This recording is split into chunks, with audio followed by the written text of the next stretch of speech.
ng pagsabog sa simbahan. Grupo ng madre, natakasan kayo? Alam ko kung gaano kasakit ang lahat ng to para kay Ruth. Kaya ko nga siya kinuha eh. I know she won't fail me. Sir Jeremiah, matanong ko lang. Nandiyan ka ba sa probinsya mo ngayon? Nasa Victorias ka pa rin ba?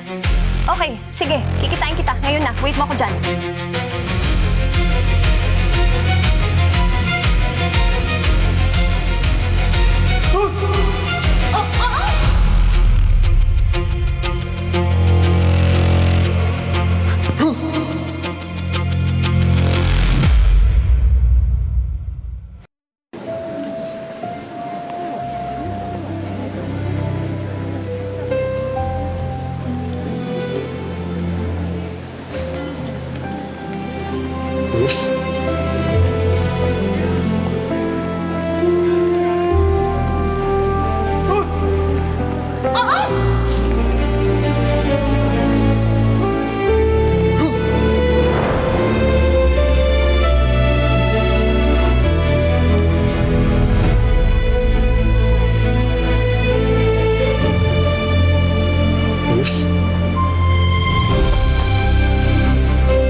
Mag-iwalay tayo. Tawag niyo agad sa akin pag nakita niyo si Mateo. Sige na.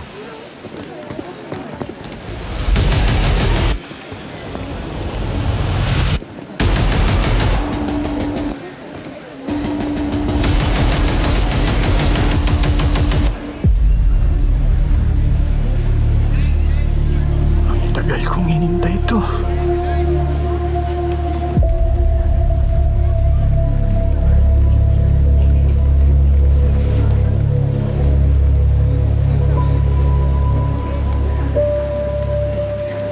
Salamat sa Diyos, buhay ka. Ruth? Pasensya na hindi kita kilala. Sino ka ba? Hindi na ako kilala.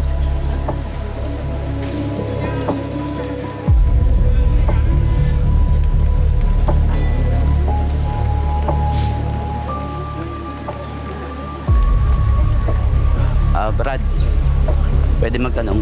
Ano yan? Nakikilala mo ba to? Hindi. Tignan mo.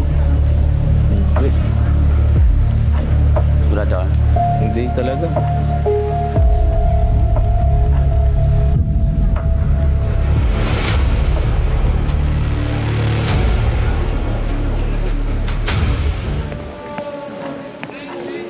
Ruth.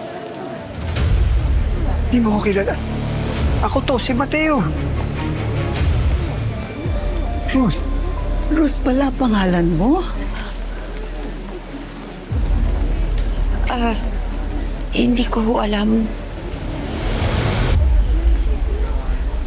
Pasensya ka na, hindi talaga kita kilala.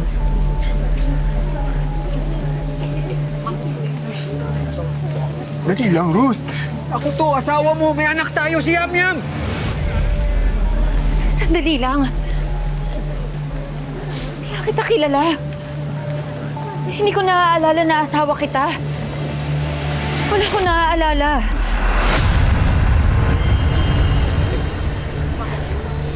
Ruth, sandali. Tayo mo na ako! Hindi nga kita kilala! Pero alam mo, may ilaw ito eh. May ilaw yan. Turo mo sa kanya. Pero maganda naman. Oh, kailangan natin makalas. Hanggang sana yung susundo sa atin. Sandali, tatawagan ko. Papanik masyado to. Ano nangyari? Alis na tayo, tara. Ba't ka ba nagmamadali? May mga tao si Gaspar dito. Pakalat-kalat, hinahanap si Cho. Uy, si Cho, Asan si Cho? Andiyan sa may gilid kanina eh. Yes, kuya. Teka lang. Ano? Sandali, nagre-ring. Teka lang. Sandali lang, ha? Sandali lang. Bakit mo na maalala yung asawa ko? May amnesia siya, kaya hindi kanya maalala. Ruth? Ayan, kuya, finally. Andiyan ka na? Sige po, papunta na kami. Kunin mo na si Mateo. Andiyan, isundo natin. Dali. Oo, dali. Nakikita mo, hindi ka maalala. Natatakot siya, oh. Teka, sino ka ba? Ako ang nagbabantay at nag-aalaga sa kanya ngayon. Siya? Sandali ho. Ako dapat mag-alaga sa asawa ko. Asawa ko yan eh. Karapatan ko yun. Nak, pakiusap. Hindi kita kilala eh. Kaya hindi ko alam kung totoo yung sinasabi mo. Wala akong pakialam sa nararamdaman mo ngayon. Ang mahalaga sa akin, ang kalagayan at nararamdaman ng alaga ko. Mahalaga rin sa akin ang kalagayan at pakiramdam ng asawa ko. Eh kung mahalaga pala sa'yo yung kalagayan at pakiramdam ng asawa mo, layuan mo siya. Hindi! Layuan mo siya! Hindi! Nakikita mo, oh. Natatakot siya, hindi ka ba naaawa sa kanya, ha? Kasi pagpipilitin mo yung sarili mong lumapit sa kanya, ha? Baka mapahamak pa siya, dahil patuloy mong inilalapit yung sarili mo sa kanya, eh. Ruth? Usap tayo. Ruth! Si Mateo! Ruth! Sandali, mag-usap tayo! Si Mateo to, asawa mo! Ruth! Kailangan na natin umalis, so. Delikado. Nandito daw yung mga tao ni Gaspar. Wala akong pakialam si Ruth. So, hindi pwedeng ganyan. Halika na. Kailangan natin umalis. Baka madamay si Ruth.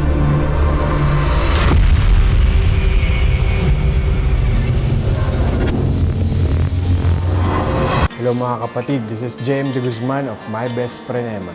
Best friend, huwag ka na muna aalis. May kasunod pa to. Click mo na to and subscribe to TV5 YouTube channel.